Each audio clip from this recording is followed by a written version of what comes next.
Shalom, bien-aimés dans le Seigneur, nous sommes dans la joie de nous retrouver ce lundi 5 juin 2023 pour une nouvelle semaine de méditation biblique et nous vous saluons au nom de notre Seigneur et Sauveur Jésus-Christ à partir de la ville minière de Kolwezi dans la province du Lualaba. Nous allons lire un texte pour notre méditation de ce jour dans Josué, chapitre 1er. Nous lisons le verset 9. Josué 1, 9, nous lisons la parole de Dieu qui nous dit « Ne t'ai-je pas donné cet ordre? Fortifie-toi et prends courage. Ne t'effraie point et ne t'épouvante point, car l'Éternel, ton Dieu, est avec toi dans tout ce que tu entreprendras. » Là, c'est la version Louis II. Dans la version Parole de Ville, il dit « Je t'ai commandé d'être fort et courageux.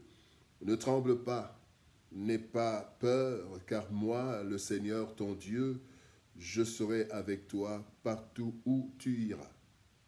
Fortifie-toi et prends courage. » Fortifie-toi et prends courage, mon frère. Fortifie-toi et prends courage, ma sœur. Tel est le thème de notre méditation de ce lundi 5 juin 2023.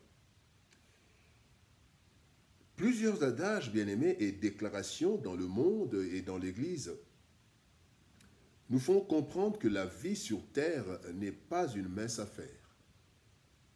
Le monde dit que la vie est un combat et la Bible nous demande de combattre le bon combat. Cela sous-entend qu'il y a plusieurs combats dans la vie de l'homme. Dès son enfance à sa vieillesse. Et c'est encore pire pour le chrétien qui doit lutter constamment contre la chair, contre le monde et contre le diable.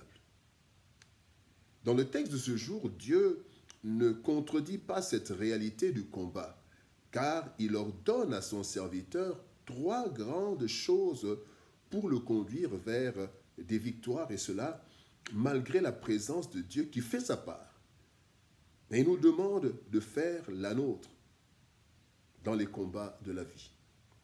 Voyons ces 3 ordres divins, ou cet ordre en 3 parties que Dieu donne à Josué, alors que Josué devait conduire le peuple de Dieu jusqu'à Canaan. Premier ordre, sois fort. Sois fort, ou fortifie-toi. Dans 2 Chroniques chapitre 15, verset 7, la Bible dit « Vous donc fortifiez-vous et ne laissez pas vos mains s'affaiblir, car il y aura un salaire pour vos œuvres. Ne laissez pas vos mains s'affaiblir, fortifiez-vous. » La force est une exigence dans tous les combats et même dans toute entreprise. Dans tout combat comme dans toute entreprise, la force est nécessaire. Et la force, c'est quoi? La force, c'est la puissance ou la capacité d'agir avec vigueur. Et Dieu ordonne que nous soyons puissants, que nous soyons forts. Sinon, bien aimés, nous périrons. Dans ce monde de concurrence, dans ce monde de combat, nous périrons si nous ne sommes pas forts.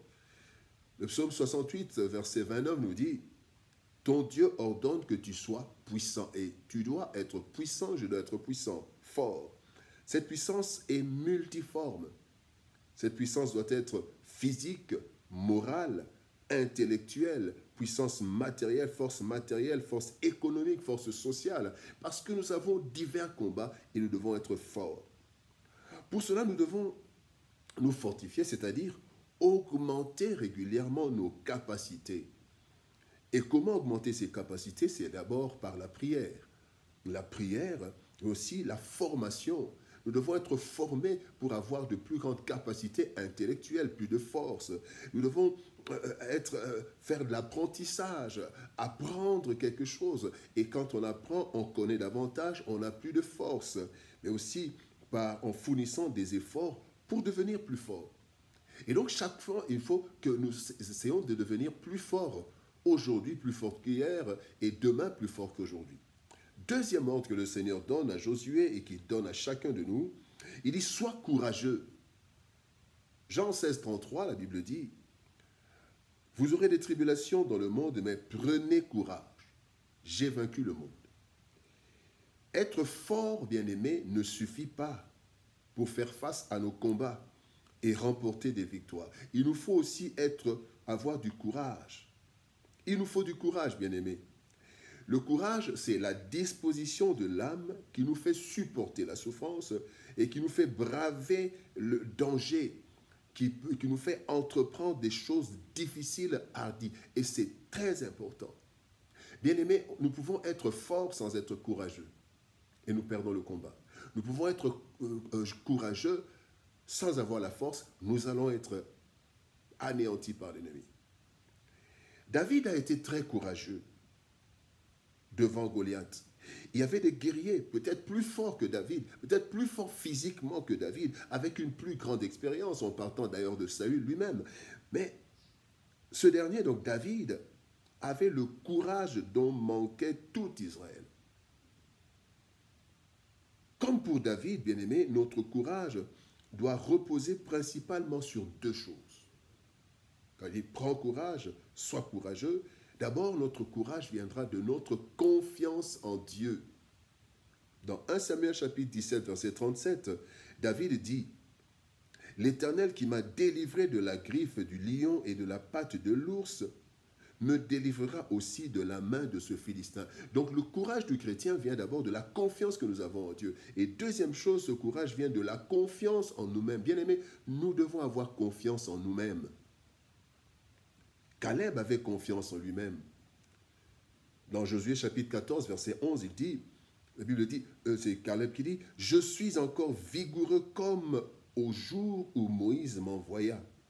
J'ai autant de force que j'en avais alors, soit pour combattre, soit pour sortir et pour rentrer. » Il avait confiance en sa force, il était confiant en sa force. Ayons confiance en Dieu, ayons confiance en notre force, cela nous donnera du courage. Troisième ordre, sois sans crainte.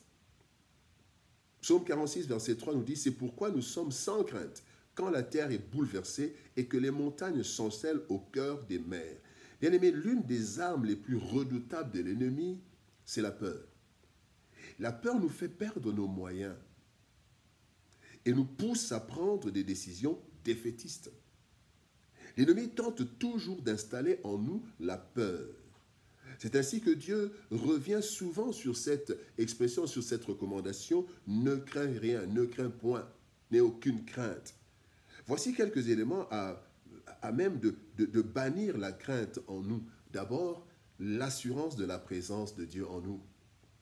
1 Jean chapitre 4, verset 4 nous dit, « Vous, petits enfants, vous êtes de Dieu et vous les avez vaincus parce que celui qui est en vous est plus grand que celui qui est dans le monde. » Quand nous avons l'assurance de la présence de Dieu, nous avons moins peur. Et deuxième chose, l'intervention, être assuré de l'intervention certaine de Dieu. Psaume 34, verset 20 nous dit, « Le malheur atteint souvent le juste, mais l'Éternel l'en délivre toujours. » Et enfin, l'assurance que toute chose concourt à notre bien. Romains 28, 28 nous dit, « Nous savons du reste que toute chose concourt au bien de ceux qui aiment Dieu. » Bien-aimé, fortifie-toi et prends courage. Pour vivre sur cette terre, aux multiples combats, nous devons compter sur la présence de Dieu. Cependant, Dieu ne fera pas ça tout seul. Il nous responsabilise en ordonnant de prendre des dispositions utiles pour la victoire. Être fort, être courageux et être sans crainte. Dieu met à notre disposition les capacités pour le combat et la victoire. Alors, soyons forts et courageux. Prions.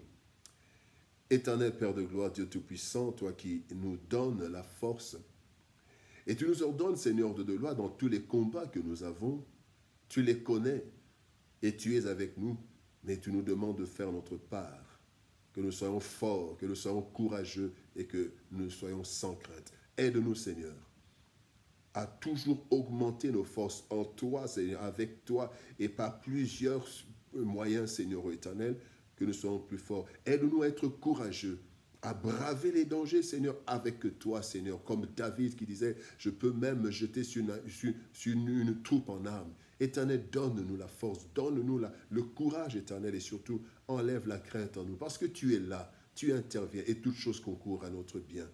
Seigneur, oh Dieu, bénis ta parole, bénis cette semaine que nous commençons. Bénis mon frère et ma soeur qui suit en ce moment éternel de gloire, aujourd'hui et Seigneur de gloire, toutes les fois qu'ils suivront ces messages. Au nom de Jésus-Christ, notre Seigneur et Sauveur, nous avons ainsi prié, Père. Amen. Bien-aimés dans le Seigneur, que Dieu nous bénisse. Shalom, au revoir et par la grâce de Dieu, nous nous retrouvons demain.